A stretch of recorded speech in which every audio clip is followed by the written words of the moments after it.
On a quiet Monday morning in 1979, a 16-year-old girl turned boredom into horror, firing on an elementary school from her bedroom window. Her chilling explanation? I don't like Mondays.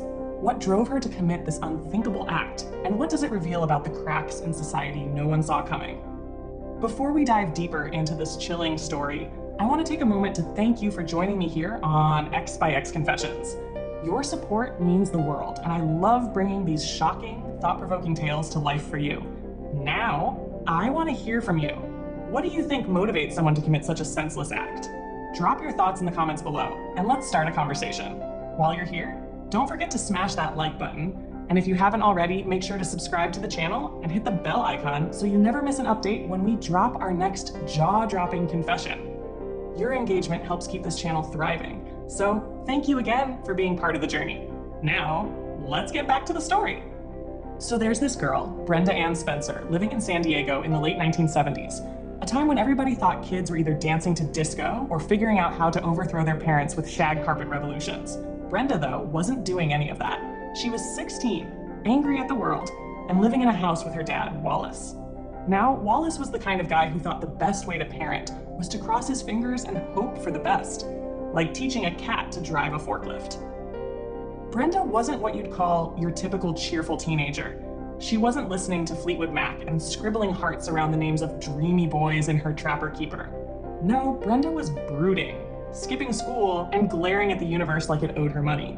People in the neighborhood might have said she was troubled. Brenda, though, would have told you she was just bored. Boredom, you see, is one of humanity's great motivators, right up there with hunger and the fear of being asked to explain your life choices. Her family life? Oh boy. If you can imagine two people being terrible at connecting emotionally, but great at ignoring the obvious problems, you've got Brenda and her dad. Mom? Not really in the picture. Dad? Around, but not in any meaningful way. He must have thought parenting manuals are for suckers because one fine Christmas in 1978, he gave Brenda the kind of gift that makes you question the thought process behind every major decision in his life. What did he give her, you ask? A puppy? A diary to write down her feelings? Maybe one of those Polaroid cameras kids loved back then? Nope. Wallace Spencer, in all his infinite wisdom, handed his teenage daughter, a girl who had been suspended from school, obsessed with guns, and generally unhappy, a .22 caliber rifle and 500 rounds of ammunition.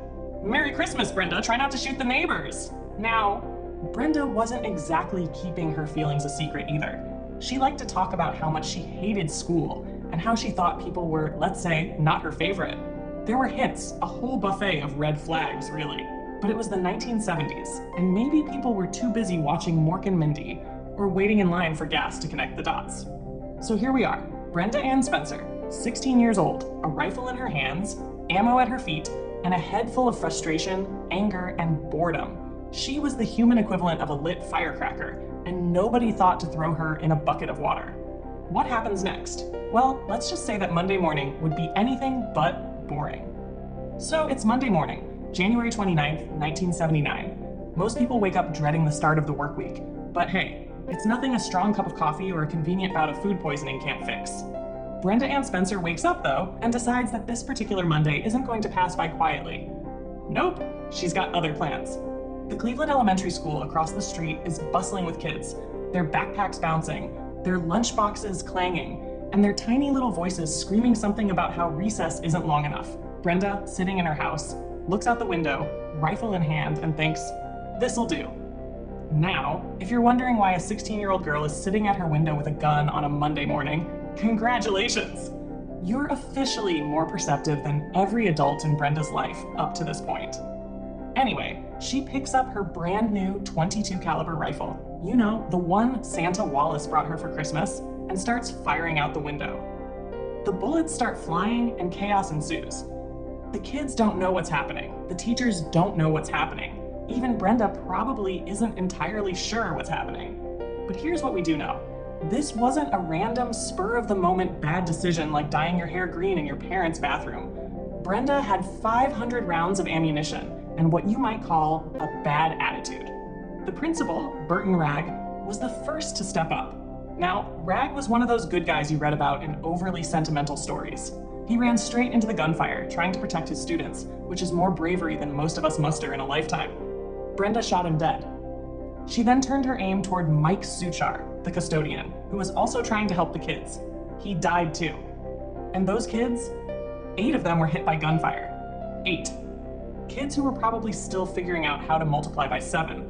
A police officer who responded to the scene was also shot and injured. All of this carnage, and Brenda's just sitting in her house like it's another day at the office. Maybe she had a cup of orange juice nearby? Who knows? The shooting lasted about 20 minutes, though I imagine it felt like an eternity for everyone involved. During this time, Brenda fired 36 rounds, picking off targets with the kind of detachment you'd expect from someone swatting flies, not, committing mass violence. Eventually, the police arrived and figured out that the shots were coming from Brenda's house. A standoff ensued. What was Brenda doing during all this? Well, she wasn't exactly remorseful. In fact, she took a moment to talk to a reporter. Yes, really. And when asked why she did it, she came up with the now infamous line, "I don't like Mondays. This livens up the day." Imagine that. People are dying, children are bleeding, and Brenda's delivering one-liners like she's auditioning for a bad sitcom. It's the kind of thing that makes you question the entire trajectory of human evolution.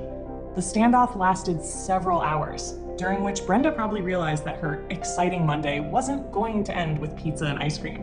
Eventually, she surrendered to the police, rifle in hand, and was taken into custody. And just like that, the shooting was over. 2 people dead, 9 injured.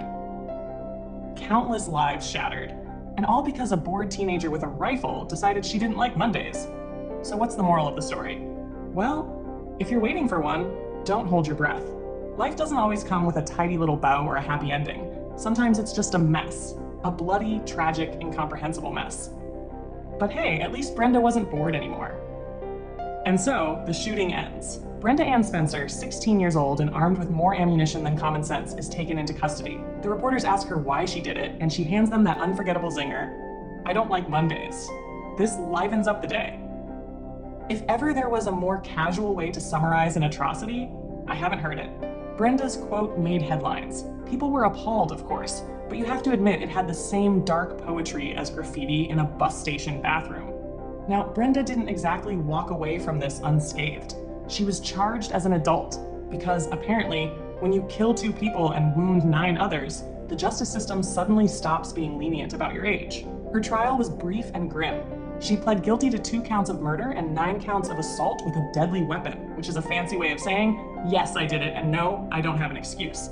The court sentenced her to 25 years to life, which is just a polite way of saying, good luck convincing us to let you out. The public reaction was predictable.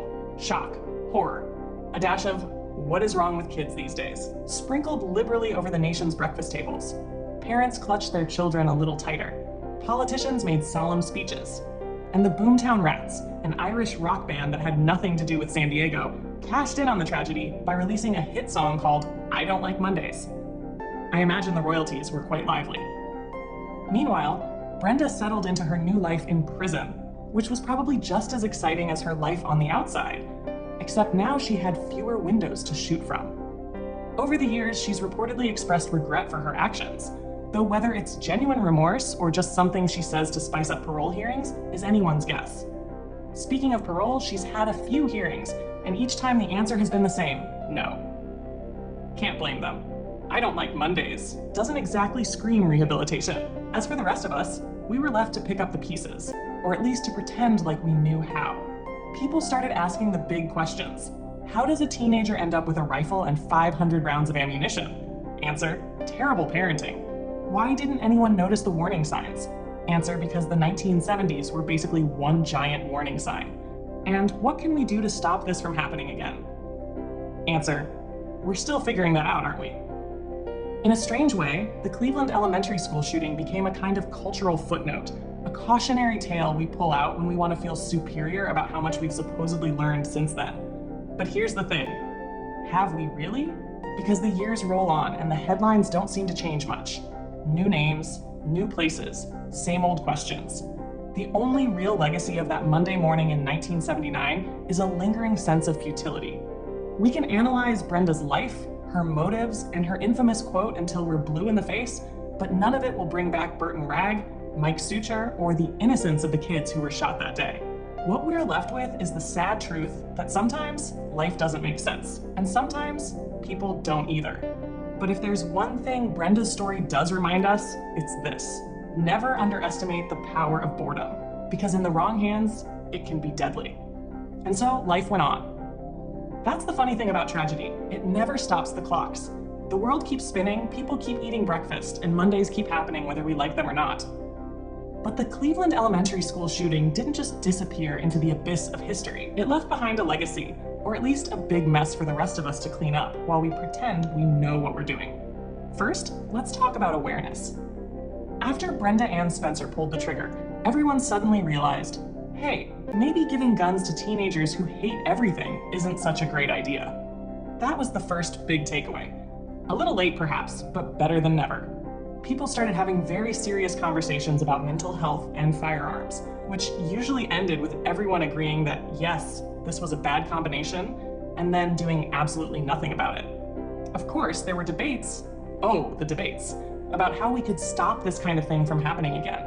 Maybe better gun control laws, maybe more attention to mental health, maybe parenting classes that teach you not to give your troubled kid 500 rounds of ammunition as a holiday gift. Great ideas, all of them. But here we are, decades later, and let's just say we're still ironing out the details. Culturally, the shooting became a touchstone for conversations about school violence, though not in the way you might think. For one thing, Brenda was a teenage girl, and everyone was used to imagining shooters as angry young men with bad haircuts and worse ideas. This threw people off their script. Girls weren't supposed to do things like this. They were supposed to write bad poetry, cry at Beatles songs, and slam doors when they didn't get invited to the prom. Brenda rewrote the narrative, and everyone hated the new draft. And then there was, I don't like Mondays. That little phrase became immortal. It was on the news, in the papers, and thanks to the Boomtown Rats, on the radio. A song inspired by a tragedy became a chart-topping hit, because irony is one of humanity's favorite coping mechanisms. Imagine being the surviving kids, growing up and hearing that song at parties or on late-night radio shows. Maybe some of them laughed, maybe some of them cried, maybe they did both, which is about as human as it gets. But let's not kid ourselves. The real legacy of Brenda Ann Spencer isn't in the headlines or the charts. It's in the unanswered questions that linger like bad wallpaper. How did we miss the warning signs? Why didn't we do more to stop her? And what do we do now to make sure this doesn't happen again? Spoiler alert, we haven't figured it out yet. If anything, we've only gotten better at arguing about it. You see, the Cleveland elementary school shooting wasn't the first school shooting in America, and it wouldn't be the last. It was just another terrible chapter in a book nobody wants to read, but everyone keeps adding to anyway.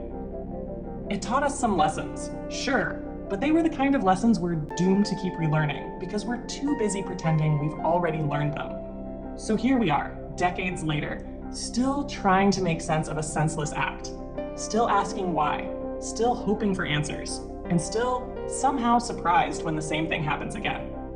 But maybe that's the real legacy of that Monday morning in 1979. The realization that we're not as smart, not as compassionate, and not as prepared as we like to think we are. And maybe, just maybe, that's the cruelest joke of all. Thank you so much for watching this episode of X by X Confessions. I really appreciate your time and support. It means the world to me. If you enjoyed this story or it got you thinking, please smash that like button, subscribe to the channel, and hit the bell icon so you'll be notified as soon as the next confession drops. Now, I want to hear from you. What do you think could have been done to prevent this tragedy? Let me know your thoughts in the comments below. I read every single one and I can't wait to hear what you think. Thanks again for watching, and I'll see you in the next one.